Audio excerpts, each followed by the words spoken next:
Yeah, obviously a better bounce back for Northwestern. I thought that the first half of that game defensively was exceptional. I thought we played very, very well. I thought we addressed Northwestern's physicality. I think they're one of the more physical teams in the Big Ten when it comes to screening, when it comes to just pushing up everything, being very physical.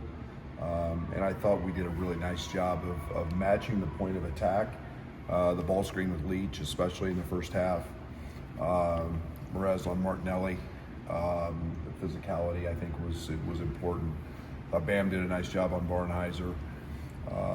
But a little slow start offensively, and then we got cooking. Stops led to transition. Great ball movement. We creased the defense, found the paint. And then a game that we made really good rim decisions. And so that was nice to see.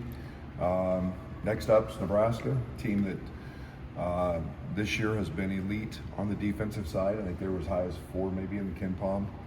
On the defensive side, they do what they do.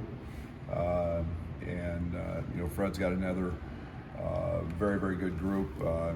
They give up they force you into some things offensively that they're very comfortable with in terms of guarding. They take away post-ups. Bryce Williams is having just an outstanding year playing on the ball for them. Gary's had some very big games. Those are familiar names. And then a name that's switched jerseys but's been familiar with the Big Ten, CJ's having a fabulous year, shooting plus 40% from 3 and a double-digit score. So great environment. Pinnacle Bank's one of the great arenas in the league, and the Husker fans always show up and expecting a tough night. Coach, seems like adjusting to the absence of Thomas Log was a major factor against Northwestern. Are you seeing that in practice? You expect it to continue? Or? Yeah, we were able to work on it, and again, I don't want to beat a dead horse, but it was the sicknesses, and we've still had some of that. Carey's been out, with the flu. So it's running its course through our team, but just being able to prepare, have a couple of days to make some adjustments, and then I thought we did a nice job, with our cross match with Ben and Merez. Merez did a great job. So it's nice to be able to prepare, and then we did some things offensively, which were a little bit different in terms of not having Tommy as a playmaker. We did some things different with Merez. You mentioned that Tommy's been starting to feel better. Has he been around you guys a lot in terms of being at the building? Okay. No, we see him periodically. He's spending most of his time with the doctors and Fletch and the training staff, and using all of our modalities with the hyperbaric oxygen chambers and infrareds to try to expedite the best you can this process. But this process is what it is. So, it's just it's a gradual deal. In your experience, Brad, is there ever silver lining to dealing with the adversity of missing somebody? Absolutely. You never like it as a coach. I don't, but I also have been around long enough to understand that you're going to be forced to do different things, and this team has great capabilities of doing that. We've played without 2 of our best players, throughout the first half of conference play. So we've had 5-6 games now, where we haven't had our whole group. So, adjusting on the fly. It's a tribute to these guys how a young team has been able to handle that. It shows their basketball IQ, their intelligence. But the best thing about the Northwestern game, we got our edge back, and we played with a little fire in our belly, which helps. Here, just to be clear, Tommy won't be available tomorrow, I'm assuming? No, he will not be. What was the process of maybe redefining roles after you maybe found a rhythm, and then even if it's only temporarily, just to kind of shake it up, Yeah, it takes a second, you know, and you got, again, this group has done a phenomenal job of that. You know, we experienced that last year for 6 games. You know, you can't retweak everything. You just have to make small adjustments, and you know, those adjustments we've handled within the course of our scope of what we do, especially on the offensive end. You know, defensively, it throws us a little bit of a wrinkle, not having 7'1", 250 in there, but you know, we've handled it for the most part pretty well. Brady, you're gonna have 2 guys in their jerseys lifted to the rafters, and within that, like 5 days, your third players to do that. What's that mean to you, or what's that week gonna mean to you? Yeah, I got to reflect on that a little bit. You know, it's pretty special, you know, and it's a tribute to how hard each of those guys worked, and you know, what they have meant to me and my family, and what they have meant to the program. Is just a, you know, your heartfelt thanks, and what they've done for this program is elevated to where it is now, and you know, we often forget the struggles, and you know, remembering Io as a freshman, remembering Kofi as a freshman, and now to see the consensus All-American status that they played to, that's hard to do, and you know, to have 3 of them, pretty cool. I'll take some time to reflect on that, because it's, you know, it's 3 and 8 years, and you know, it's a tribute to our staff for developing them, for recruiting them, but most importantly to them, and I think this is what makes Illinois so special, is you put their name in the rafters, and they're celebrated, and our fans get to enjoy that. So really excited for those 2 to get back and feel that love again. When you scheme it up with Morez, is there any comparison to what you were doing with Kofi before? Just No. We were with Kofi. It was all post ups, and you know, it was on the defensive side. I'm not sure there's anybody on the court that Morez can't guard. Okay. Now, Kofi was a little more limited to just basically guarding some centers and being in some drop coverage, and Morez is a very, very gifted athlete. He's laterally as good as anybody we have, and then he's 255 pounds. So they're different. You know, they're different in ball screens.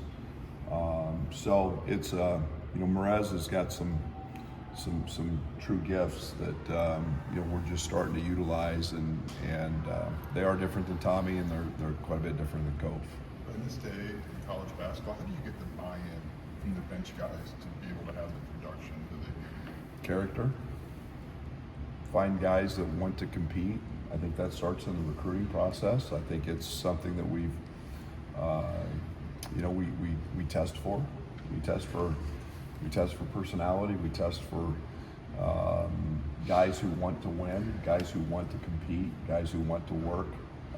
We find all that out, so it's a big part of it. You know, it's sacrifice, it's commitment, and yet it's so rewarding for all those guys. And you know, we've got the best bench maybe that we've had. We've got the best bench that we've. You know, I wouldn't trade them for anybody in the country. So I'm ecstatic with the growth and the way these guys are performing. You said it. Describe Will's journey so far this year, the ups and downs. How have you kind of seen him develop here? Exceptional. Think that he's reclassed. Think that he's had some big games, and he had them early, and so that readjusts where you go in the scouting report in terms of, but just his growth. And it was neat because his high school and their coach were in here the other night, and just to hear them talk and to see his growth, especially on the defensive side, to see him add 20 plus pounds, to go through all of that, and for a young guy to he's never wavered. He's extremely competitive. His work ethic hasn't changed. I couldn't be more proud or pleased with his development. You said Nebraska will force you into shots that they want you to take. How do you kind of counter that and impose your will a little bit? You know, patience. You know, they're a team that, again, they're going to take away post-ups, and there's not a lot of those. Fortunately for us, we don't do a lot, so it kind of becomes a battle of wills. But you know, you got to move them. They're very, very good with their double teams. They're very good and have great size. You know, so they're going to give you some opportunities that you've got to take advantage of, and we'll see if we can exploit that. Is there anything you're seeing with Will that maybe can lead to more efficiency in terms of jump shots? Is it as far as the process, where they're coming, how they're looking? I think the one thing that just comes is confidence to make easy shots. Will's a really, really good hard shot maker. And he's very gifted at getting to his spots. I don't know if I've coached a player that's 6'8", 6'9". He's just shy of 200 pounds now, but thin, and that gets to his spots as easily as he does. And then he can do a lot with it. But it's the easy ones, you know, and it's the learning to take the physicality, learning to grow into wanting to get fouled. Those things come with time. I liken back to Iowa's freshman year, and you know, Iowa had a hard time with that as well, and became one of the elite finishers in college basketball just with strength and time. So, but his confidence is growing. You know, it's unfortunate he plays great in the Michigan State game and then gets the flu and gets sidelined a little bit with that. But he's had a good practice yesterday, and expect that today to keep building. Are there specific things with this group that you've seen that you like about going on the road with them? Because you've had a lot of success, you know, away from home this year. Yeah, I mean, it's focus. I think that, you know, our teams have always played pretty good. You know, we tried to on the road. I think there's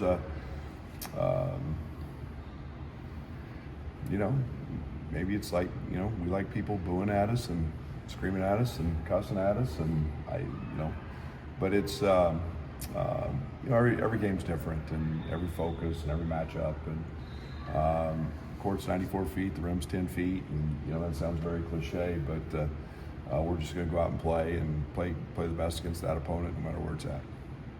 When you try to reinstill or reignite edge in a team, is there a certain guy you start with, like know that can permeate, or see that person has that you're feeling good about where that's trending? Yeah, every team's got a guy out, for lack of a better term, I'll pick on. But you know, I usually like to find the guy that I can agitate the most and irritate the most, and get under their skin. So I won't reveal who that is. I wouldn't want to give away any secrets, but every team's got one. But every team's got one that, you know, last year it was TJ, and when he was gone, it was Marcus. I'd love to see if I could get Marcus to, you know, almost tears. I did. I mean that, you know, in a good way. He would turn really red, and you know, Coleman and I obviously had our moments as well, which were fun, but it's all to create the energy, to create the vibe, to create the competitive spirit that you have to play with. And as often as we can do that in practice, then the more it becomes habit. And so yeah, we've got a few that I can push the buttons on. You just named off some of the best players you had. Does it have to be your best No. player or one of them? No, it was Andre Svali. Well, I mean, you know, I didn't have to with Trent. Kofi and I had some moments, but yeah, I mean, it helped. But it doesn't matter. I'm gonna, you know, we had Keaton Kuchar going the other day, and Keaton made about 25 in a row and got amped up, and then he started talking a little trash and against the starters, and that was fun. And it's just a different, you know, it can be different week to week, but you know, there's different ways to motivate guys and challenge them, and you know, fortunately, I've been pretty good at that throughout my career as a coach, to find that edge with guys that have it permeate then through our team. With Morez, what's kind of the next step with him? We saw what he can do, career type of game. What is Consistency. That's my big thing with him all week is, you played a really solid game. You came off a game you started against Maryland. You got your tail kicked, and now you got to go do that again. And just don't get out of character. Be who you are, but do what you do consistently every single night. And when he does that, he's a problem. And that athleticism, that strength is a problem. So we just want him to be as consistent on both sides of the floor as he can be. Thank you. Thanks, Coach.